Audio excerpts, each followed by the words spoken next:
students, my name is Swarnalata, your chemistry educator. Welcome to my channel Swarna Chemistry Class.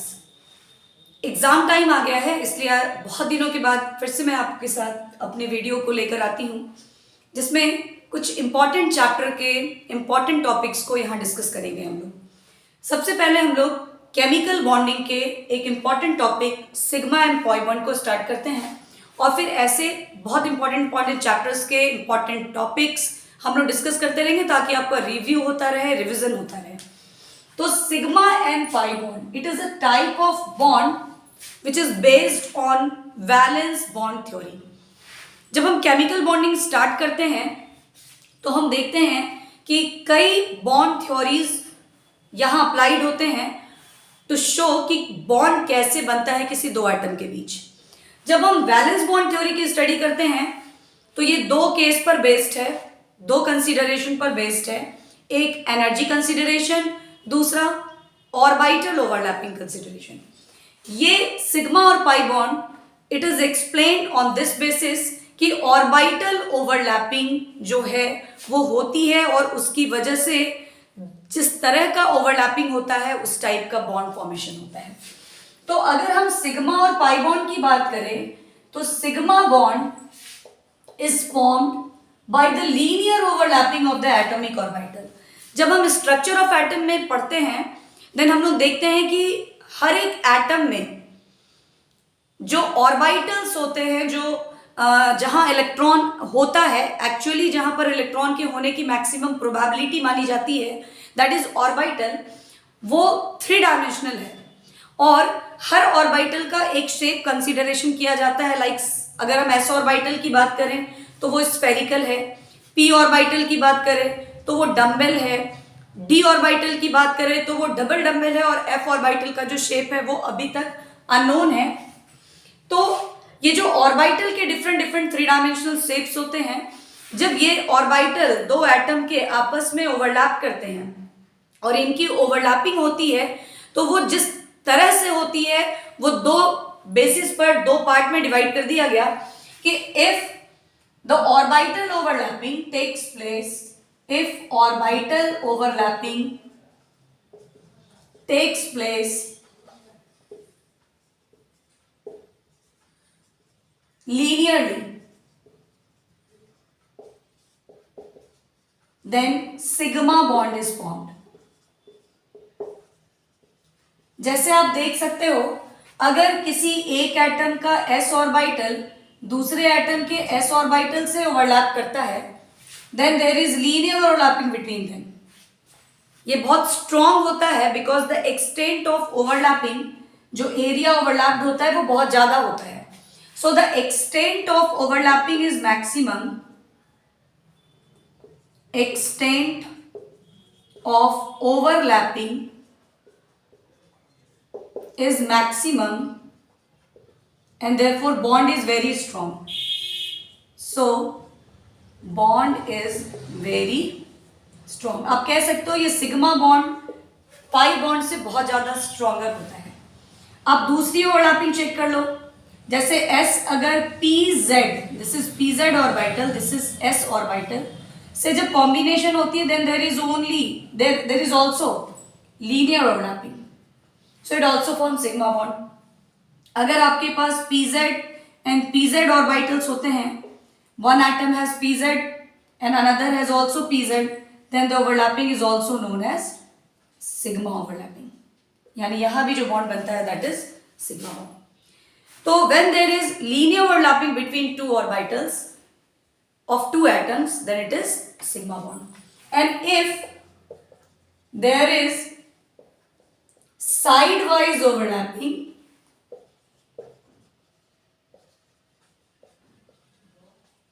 of atomic orbital,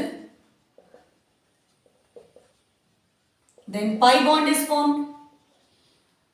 तो आप समझ सकते हैं कि अगर साइड वाइज ओवरलैपिंग होगी, लाइक जैसे आपके पास px और px ऑर्बिटल है, देन बोथ आपस में कैसे होगा, साइड से अटैच होगा। साइड से अटैचमेंट बहुत स्ट्रांगली नहीं हो सकती है because the extent of overlapping is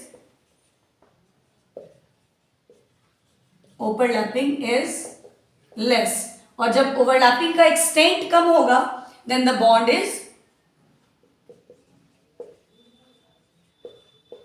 weaker. तो कभी भी अगर सिग्मा और पाई बॉन्ड, दो बॉन्ड किसी एटम के बीच अवेलेबल हो, तो एट फर्स्ट पाई बॉन्ड की ब्रेकिंग होती है because that bond is weaker.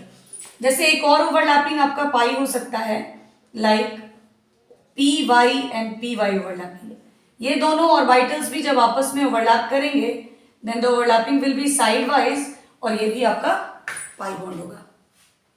तो हम लोगों ने ये देखा कि सिग्मा बॉन्ड तब बनता है व्हेन दो atom when approaches to each other, दोनों के ऑर्बिटल आपस में लीनियरली ओवरलैप करते हैं। And pi bond is formed when two atom approaches to each other and the overlapping of their atomic orbital is sidewise। तो sigma bond stronger हो जाता है बिकॉज एक्सटेंट ऑफ ओवरलैपिंग उसमें बहुत ज्यादा होती है, और पाई बॉन्ड वीक हो जाता है क्योंकि एक्सटेंट ऑफ ओवरलैपिंग उसमें बहुत ही कम होती है। तो ये हमारा सिग्मा और पाई बॉन्ड का कॉन्सेप्ट है। अब इस कॉन्सेप्ट पर बेस्ड हम लोग कुछ एग्जाम्पल्स करेंगे जिसमें number of sigma and pi bond count करने की बात आएगी, तो हम लोग उसको भी देखते हैं।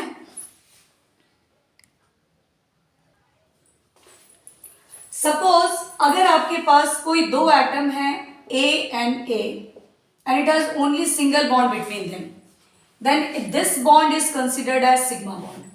बट अगर इस A और A के बीच डबल बॉन्ड है then one bond is sigma and another will be pi, और अगर इसी के बीच ट्रिपल बॉन्ड है then one is sigma and two is pi. So इस कॉन्सेप्ट को हमको ध्यान रखना है कि पहला ओवरलैप ऑलवेज लीनियर ही होता है और सिग्मा बॉन्ड ही बनती है। अगर दूसरे ओवरलैपिंग की बात होती है और वो साइड से होता है तो one bond is sigma and another is pi, और ट्रिपल बॉन्ड जब भी हो किसी दो एटम के बीच तो one bond is sigma and another to is पाई। तो अगर आपके पास कुछ एग्जाम्पल्स आते हैं, suppose CH2 double bond CH single bond CH double bond C single bond C triple bond CH, और आपको बोलता है कि इस कंपाउंड में आप total number of sigma and total number of pi bond को काउंट करें। तो हम सबसे पहले इस ऑर्गेनिक कंपाउंड के सारे बॉन्ड को बाइफरकेट करके लिख लेते हैं सो दैट सिग्मा बॉन्ड में भी करेक्शन हो। कभी कभी क्या होता है कि बच्चे इस CH2 के बॉन्ड्स को काउंट नहीं करते हैं और बस इन बॉन्ड्स को देख के one sigma one pi, one sigma one sigma one pi, one sigma one two pi ऐसे करके टोटल काउंट कर लेते हैं, और ये हाइड्रोजन के जो सिग्मा बॉन्ड है ना उनको भूल जाते हैं। तो इसलिए जब भी आप इस तरह के क्वेश्चन में सिग्मा और पाई बॉन्ड काउंट करें, क्योंकि एक बहुत ही इंपॉर्टेंट टॉपिक हमारा हाइब्रिडाइजेशन का आएगा जो इसी चैप्टर से रिलेटेड है। नॉर्मली उस हाइब्रिडाइजेशन को इनऑर्गेनिक कंपाउंड के निकालने के लिए अलग रूल्स हैं, और जब हम ऑर्गेनिक कंपाउंड में आते हैं तो हम बहुत इजीली सिग्मा बॉन्ड के नंबर से उसका हाइब्रिडाइजेशन निकाल लेते हैं। तो वहाँ के लिए हम लोगों को इसकी बहुत ज़्यादा ज़रूरत है। तो इसके लिए हम सारे बॉन्ड को बाइफरकेट करेंगे।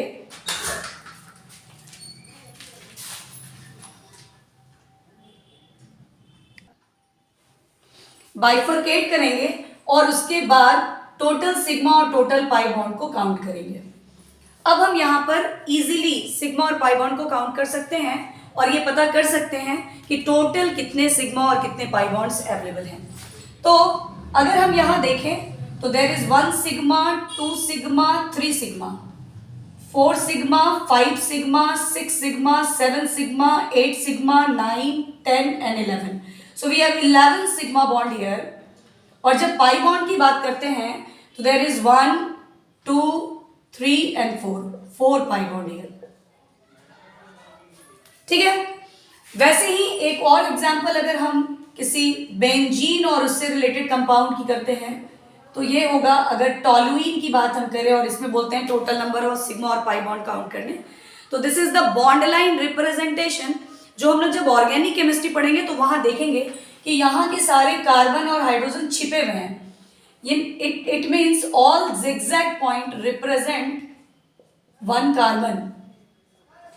ठीक है। और यहाँ डबल बॉन्ड, यहाँ डबल बॉन्ड, यहाँ double bond, it has CH3 group और यहाँ 4 बॉन्ड पूरा नहीं है, 1 2 3, so there is 1 hydrogen present here जो यहाँ दिखाया नहीं जाता. This representation is known as bond line representation. तो बच्चे अगर सिग्मा और पाई बॉन्ड काउंट करने लगे बिना इन रिप्रेजेंटेशंस के, बिना इन सारे बॉन्ड्स को दिखाए हुए, तो मिस्टेक होना श्योर है.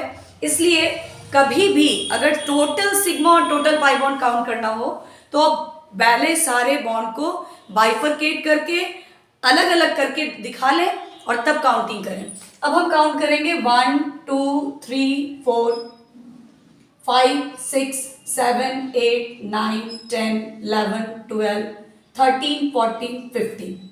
टोटल 15 सिग्मा बॉन्ड यहाँ पर हैं and pi bond is 1 2 and 3. Only 3 pi bond is here, क्योंकि सारे सिंगल बॉन्ड सिग्मा होते हैं और जो डबल बॉन्ड होते हैं उनमें 1 sigma and 1 pi. So total sigma bond is 1 2 3 4 5 6 7 8 9 10 11 12 13 14 and 15 and pi bond is 1 2 and 3. So आज के लिए इतना ही रहने देते हैं. For more videos, for more examples and for more topics आप वीडियो को वॉच करते रहें. लगातार आपको नए नए इंपॉर्टेंट टॉपिक्स, क्योंकि ये टॉपिक आप 11th में पढ़ते हो बट इनकी ज़रूरत आपको 12th नीट IIT के सारे एग्जामिनेशंस में पड़ती रहती है. इसलिए ऐसे और भी इंपॉर्टेंट टॉपिक्स जिनकी ज़रूरत आपको आगे 12th में पड़ेगी और आगे नीट या IIT के एग्जामिनेशन में पड़ेगी, वैसे टॉपिक्स का वीडियोस जो है वो हम लगातार आप लोगों को देते रहेंगे. आज के लिए इतना ही. बाय.